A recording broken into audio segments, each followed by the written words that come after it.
Hello and welcome to the Good Imaginations podcast. Tonight we will journey to the autumn path, where you can unwind, reorient yourself, and if you would like, fall fast asleep. Before we begin our adventure, make sure you're settled. If you are seated, get comfortable. Listen to your spine and relax your shoulders. If you are lying down, get your covers and pillow where you want them. Create your nest. Very good. Now, take 3 deep breaths with me in preparation for the journey ahead.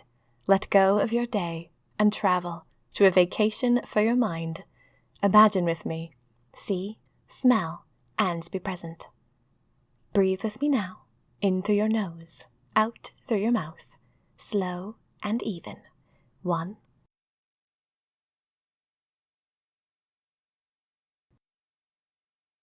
2,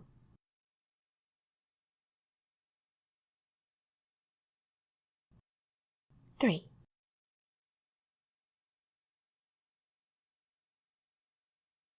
Very good. Now, shut your eyes and let's drift off to the site of tonight's adventure.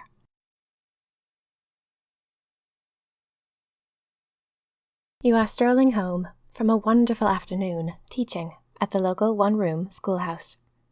You are the teacher for the surrounding countryside, and while running a one-room school can be difficult sometimes, you love your job. You truly love the students. They are bright and eager and kind, and the older children are adamant learners, seeking to better themselves. There's an air of passion and dedication at the best of times. Some days you leave the school in a snarl of fatigue, wishing you could do more, teach more, get further. Sometimes the children are whiny or spiteful. Sometimes you wonder if it's even for something. Today, however, you and the students had a wonderful afternoon. You're still laughing a little from the show and tell where one of the girls brought a frog. Ribbit. The afternoon sun came brightly into the schoolhouse. The pine walls glowed and smelled like sap, and the bubbled glass windows sparkled. When you looked up, you felt like the schoolhouse was full of life, full of promise, and you were excited to start this new year out. Today, you know that it's for something. You stroll down the dirt road towards your home, and your heart is buoyant. You hold a basket on your arm with a view of your books. Perhaps it is the beauty of autumn that is making everything so good. It's the very beginning of the season, where everything is crisp, golden and red, and the air is fragrant with spices. The days are still a dozy kind of warm, the sun baking and bright. As you walk, you hear the wind churn in the aspens, and the hush and rush of their orange leaves is so soothing. It's like an endless river, or the sea, the sighing of the wind in the trees.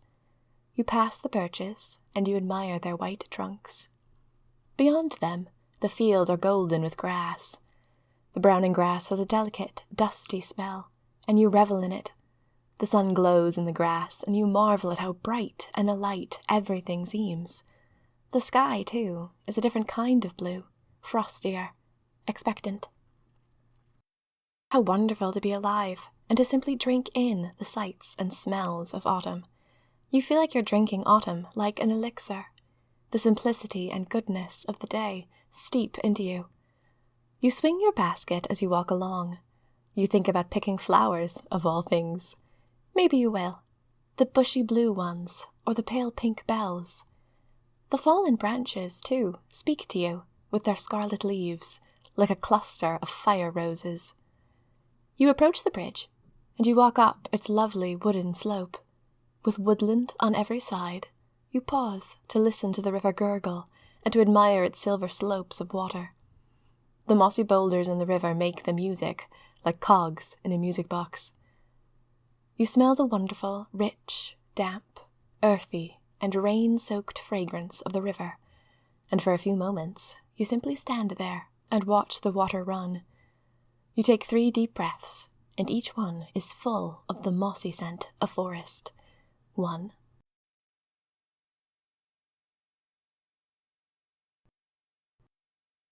2,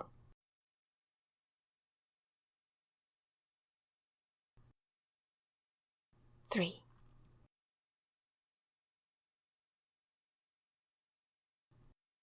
You move on from the river, and you can hardly bear to leave its beauty.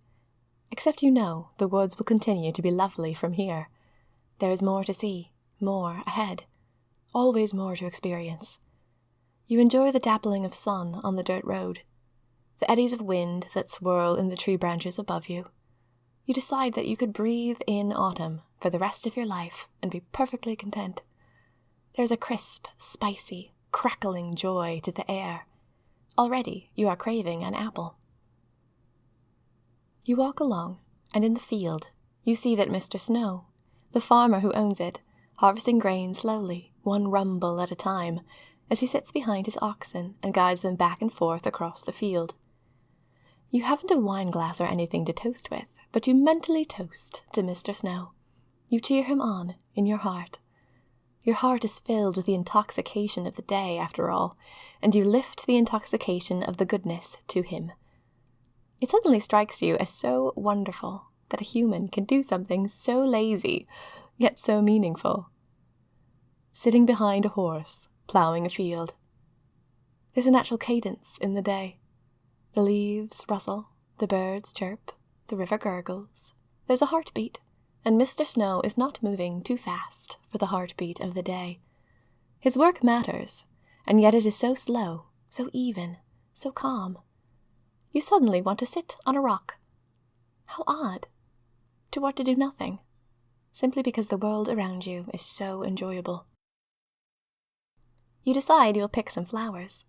You arrange the bouquet in your mind's eye now.